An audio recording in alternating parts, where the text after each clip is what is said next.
오래전부터 이런 제사제도를 분명하게 하나님께서 사람에게 가르쳐 주었습니다. 지금 다른 사람들이 제사 지낸다, 뭐 고사 지낸다, 어찌 보면 성경을 잘못 국회에서 그냥 지내는 것들이에요. 다 잘못된 거예요. 예배는 하나님께만 드리는 겁니다. 예배는 누구에게? 하나님께만 드리는 겁니다. 다시 이제 말씀으로 돌아왔어요. 자, 교회에 올 때 하나님께서 그렇죠. 교회에 올 때 하나님께서 바로 그거예요. 자, 오늘 그거 얘기하는데 먼저 이제 이 떡에 대해서 얘기하려고 합니다. 이 한 규빗, 여러분 알고 있죠? 이 길이 이게 뭐 45cm에서 55cm 사이로 이렇게 보고 있는데, 보통 그 측량하는 사람들은 요 팔의 길이만큼 평균적으로 내갖고 나무를 깎아서 이렇게 딱 만들어 놓으면 요게 이제 한 규빗이 딱 되겠죠. 이렇게 보통 50cm로 우리가 생각할 수 있겠는데, 그래서 요거를 또 당시에 이걸 사용하기 위해서는 실을 쭉 늘어뜨린 다음에 점을 나무로 딱딱 찍어가지고서 잴 때 쓰고 그렇게 했다고 합니다. 그러니까 이 여기 성경 나와 있는 대로 23절의 이 말씀은 뭐 1m, 그다음에 50cm, 그리고 높이는 75cm 정도의 여기 판을 놔둔 거예요. 거기 위에다 뭘 뒀다? 떡을 뒀다. 이 떡의 의미가 어떤 것일까? 떡의 의미. 성경의 떡에 대해서 맨 처음에 시작되는, 물론 떡에 대해서 오래전 역사도 있지만 여러분 가장 잘 아는 역사는 무엇이냐? 지금 출애굽한 이후에 하늘에서 뭐가 내렸어요? 새벽마다 만나가 내려서 쌓였습니다. 만나가 떡이에요. 떡. 제 말이 맞나요? 네, 만나가 떡입니다. 이 만나를 매일 갖고 와서 그들이 음식을 만들어 먹었습니다. 광야 40년 동안 만나가 내렸습니다. 그게 떡이에요. 그 다음에 요한복음 6장에 보게 되면은 예수님께서 말씀을 전하시다가 아침부터 저녁까지 전하시는 다음에 제자들에게 말합니다. 야, 너희가 먹을 것을 주어라. 제자들이 예수님, 우리한테 먹을 게 없어요. 그때 어린아이가 갖고 온 떡과 물고기 5병이요. 5개의 떡과 2개의 물고기. 뭐 물고기가 뭐 어떤 사람들 조그마한 한 덩이라 조그마한 물고기라 얘기하는 사람도 있고, 어떤 사람은 큰 한 덩이라 얘기하는 사람이 있는데, 그런 건 중요하지 않고요. 그게 뭐가 됐든 그걸 가지고서 몇 사람이 먹었다? 오병이어 기적에 몇 명이 먹었어요? 오병이어의 기적에 몇 명이 먹었죠? 놀라는 거예요? 오병이어의 기적에 몇 명이 먹었다? 5,000명이 먹고 얼마큼 남았다? 12광주리가 남았다. 너무 쉬운 거 물어보니까 귀찮은 거야. 에이, 목사님 저걸 뭐 유치부 때 하는 걸 물어보네. 자, 오병이어의 기적에 5,000명이 먹고 12광주리가 남았습니다. 사람들은 우와, 저분이 정말 메시아다라고 얘기했어. 기적이 나타나니까 우리를 배부르게 해줄 메시아다. 그리고 이제 여기 앞에 잠깐 고개 들어보세요. 기네사렛 호수, 갈릴리 호수가 이렇게 생겼다면은 호수가 굉장히 큰 바다처럼 넓은 호수예요. 이쪽이 베세다 들녘이에요. 여기서 기적을 일으키신 예수님께서 이제 밤에 이 무리를 걸으시고 제자들을 만난 다음에 다시 이쪽 동네로 오셨어요. 그 다음날 요한복음 6장에 다 기록되어 있는 내용입니다. 요 동네에 왔을 때 사람들이 엄청나게 다시금 몰려들어서 예수님이 어디 계신가 찾고 하면서, 그때 예수님께서 오병이어의 기적을 설명을 해 주십니다. 그러면서 그 예수님은 내가 하늘로부터 온 떡이다! 그 얘기를 하십니다. 누가 떡이라고요? 예수님께서 내가 하늘로부터 온 떡이다. 성경 한번 찾아보겠습니다. 요한복음 6장입니다. 요한복음 6장. 성경 가지신 분들은 요한복음 6장. 6장에 다 있는 얘기인데요.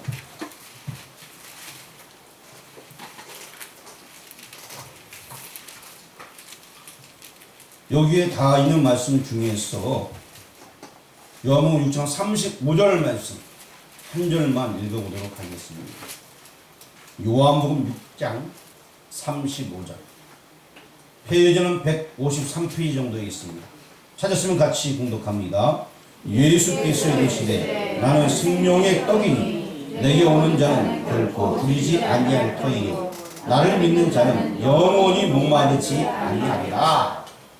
자, 예수님께서는 나는 생명의 떡이니 라고 말씀해 주고 있습니다. 자, 이 얘기 여러분 다 알고 있습니다.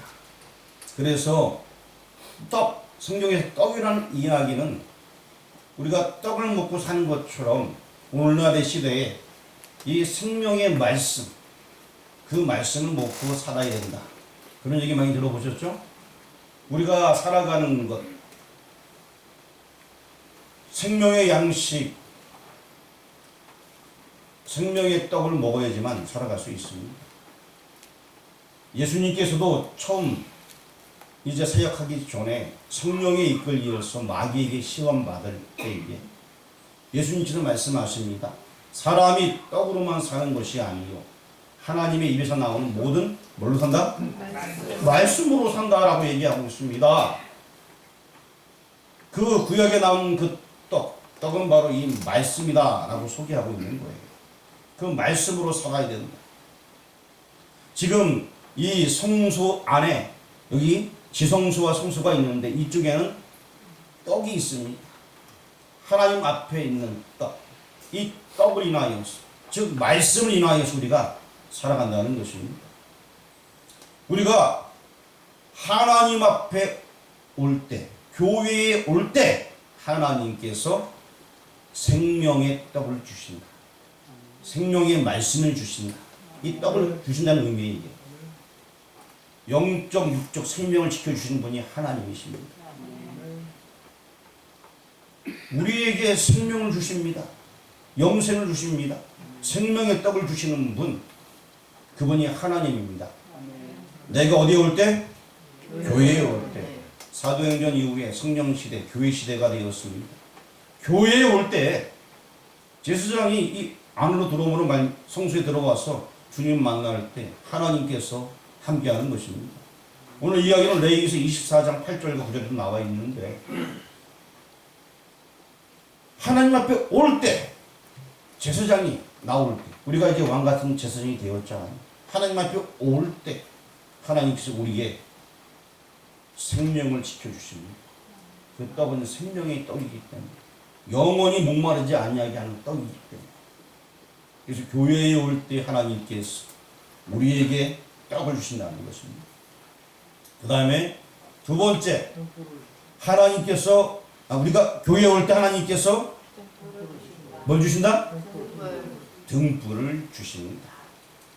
이 등불이라는 이야기는 아주 성경 위에부터 올라가야 되는데, 자, 이 등불에 대해서 설명을 드리겠습니다.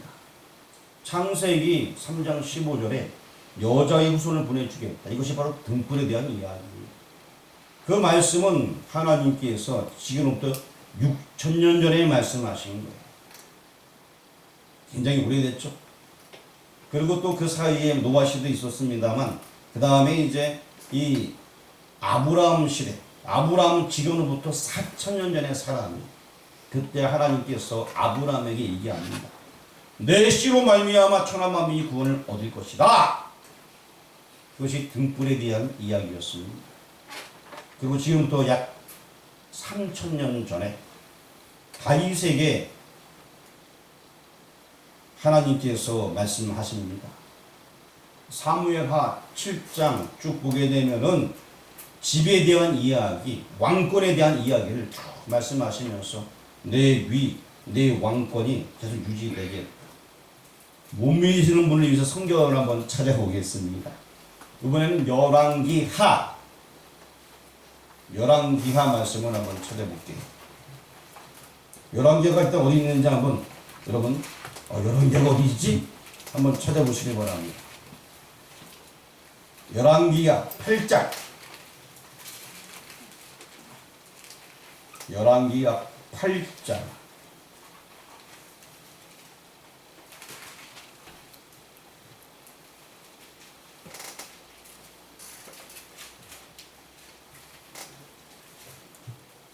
찾으셨나요? 저는 열왕기에 찾으라고 해놓고 저는 열왕기 3을 지금 보고 있었어요. 이상하다 성경이 어떻게 됐나 막 이러는데 열왕기야 8장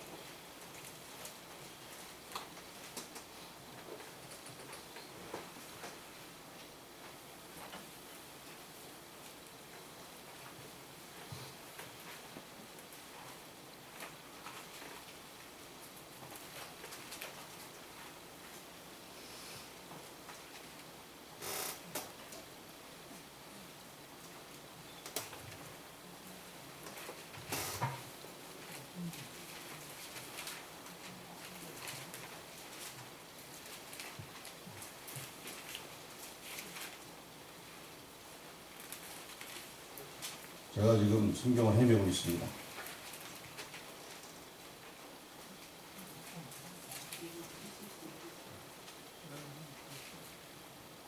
열왕기 8장 19절 말씀 같이 한번 읽어보도록 하겠습니다. 여호와께서 그의 종 다윗을 위하여 유다 멸하기를 즐겨하지 아니하셨으니 이는 그와 그의 자손에게 항상 등불을 주겠다고 말씀하시더라. 등불에 대한 이야기가 지금 성경에 기록이 되어져 있습니다. 오래전부터 이 등불에 대한 이야기, 이 등불은 메시아를 주겠다라는 이야기입니다.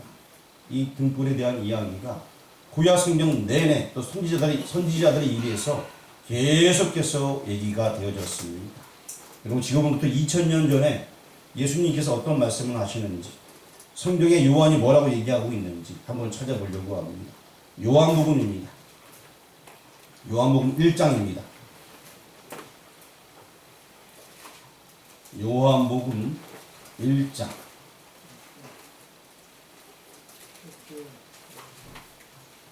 9절 말씀 요한복음 1장 9절 같이 봉독하겠습니다. 창비 곧 세상에 와서 각 사람에게 비추는 빛이 있었나니 그가 누구다? 예, 지금 구약에서는 등불로 소개가 되어지고 있습니다. 빛이신 예수님에 대해서 말씀을 해주고 있는 것입니다. 그리고 또 이 등불이라는 이야기는 여러분 잘 생각해 보세요. 아까 제가 얘기했던 오래전 아브라함부터 시작하더라도 그의 후손들이 계속 그 대를 이어왔고 다윗부터는 왕권을 가지고 왔습니다. 왕권을 다윗부터는 예수님까지 1000년 동안 이어왔습니다. 그 왕권을 그대로 가지고 왔어요. 그리고 실제 왕이신 메시아가 왔습니다. 그 족보가 끊어지지 않고 그대로 내려왔어요. 하나님의 말씀은 변함이 없이 제가 지금 성경을 더 많이 얘기하고 싶은데 몇 천년의 세월 동안 내려오면서 그 말씀이 등불 그대로 이어왔습니다. 그리고 빛 대신 예수님께서 우리에게 복음을 주시고 그 빛이 지금 우리 가운데 비춰지게 되었어요. 그 빛이 바로 예수 그리스도인 것입니다. 우리 마음속에 그분이 계신 것입니다. 오순절 성령 충만함이 이제 사람들에게 임하게 되어 그 빛이 우리 각 심령 가운데 임재하게 되었습니다. 교회에 올 때 하나님께서 떡을 주십니다. 영육의 생명을 주십니다. 교회에 올 때 하나님께서 우리에게 예수를 주십니다. 예수님을 만나게 됩니다. 예수님과 동행하게 됩니다. 예수님이 내 안에 계신데 그걸 이제 성령님이 함께 하시는 건데 그분이 내 안에 충만합니다. 즉 성령이 충만하게 되는 것입니다.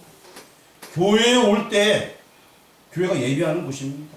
즉 교회에 와서 예배드릴 때 하나님께서 우리에게 영육이 강건하신 떡을 주십니다. 생명을 주십니다. 그리고 또한 교회에 올 때 하나님께서 성령 충만함을 주십니다. 예수 그리스도가 내 안에 가득하게 해주십니다. 또한 교회에 올 때 우리가 생명의 말씀이 있고 또 예수님이 있을 때 기적이 나타나게 됩니다.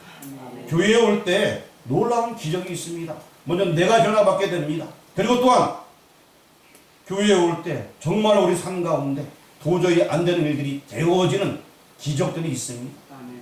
하나님께서 우리 인생을 책임져 주십니다. 교회에 올 때 하나님께서 우리에게 약을 주시고 등불을 주시고 기적을 주십니다. 여러분 이것을 믿으시길 바랍니다. 중요한 것은 교회에 올 때 그런 사건들이 나타나게 되는 것입니다. 자, 그런데 여러분 어떠한 사람 우리 교회에 이제 예를 들어서 한 사람 예를 든다면 인 권사님이라고 계세요. 없는데 제가 예를 든 거예요. 인 권사님이 계신데 엄청나게 기도를 열심히 하고 타이 본인 되는 사람이. 그런데 다른 교회 가면서 그 권사님 보니까 은혜가 돼. 목사님 말도 제대로 못하고 말씀도 못 전하고 뭔 얘기하는지 모르겠는데 그 권사님이 하는 행동 보면 하나님이 살아계신 것 같아 하고 교회 사람들이 이제 열심히 다녀왔어요. 그런데 어떠한 성도가 이 임권사님하고 충돌이 생겼네? 그런데 이게 해결이 안 되는 거예요, 서로가. 그러니까 이 성도가 내가 임권사님 때문에 교회를 못 가겠어. 조금 더 지나니까 내가 임권사 때문에 교회를 못 가겠어. 조금 더 지나니까 내가 그 임식 때문에 교회를 못 가겠어. 좀 더 가니까 내가 그 인간 때문에 교회를 못 가겠어. 그럴 수 있어요, 그렇죠? 근데 오늘 기적이 나타나는 것은 어디에 올 때? 교회에 올 때 그 인간하고 해결할 수 있는 거예요. 뭔 얘기인지 알겠어요? 교회에 올 때 그게 기적이에요. 교회에 올 때 우리가 생명을 얻고 교회에 올 때 우리가 하나님의 능력을 소유하게 되고 교회에 올 때 영역이 회복되어지고 교회에 올 때 내 안에 문제가 해결되게 지게 되고 교회에 올 때 예수님 만나게 되고 교회에 올 때 성령 충만하게 되고 그 인간하는 사람하고 해결이 되는 거예요. 뭔 얘기인지 아시겠습니까? 내가 상처 받아서 상관없어요. 내가 좀 힘들어도 상관없어요. 일단은 교회에 올 때 예수님 만날 때 거기에 기적이 있는 것입니다. 오늘 교회 여러분들 분명히 기억하시길 바랍니다. 지금 교회 시대예요. 교회에서 예수님 만날 때 거기에 놀라운 역사하심이 있습니다. 그 은혜를 경험하는 모두가 되길 주의 이름으로 축원합니다. 기도드리겠습니다.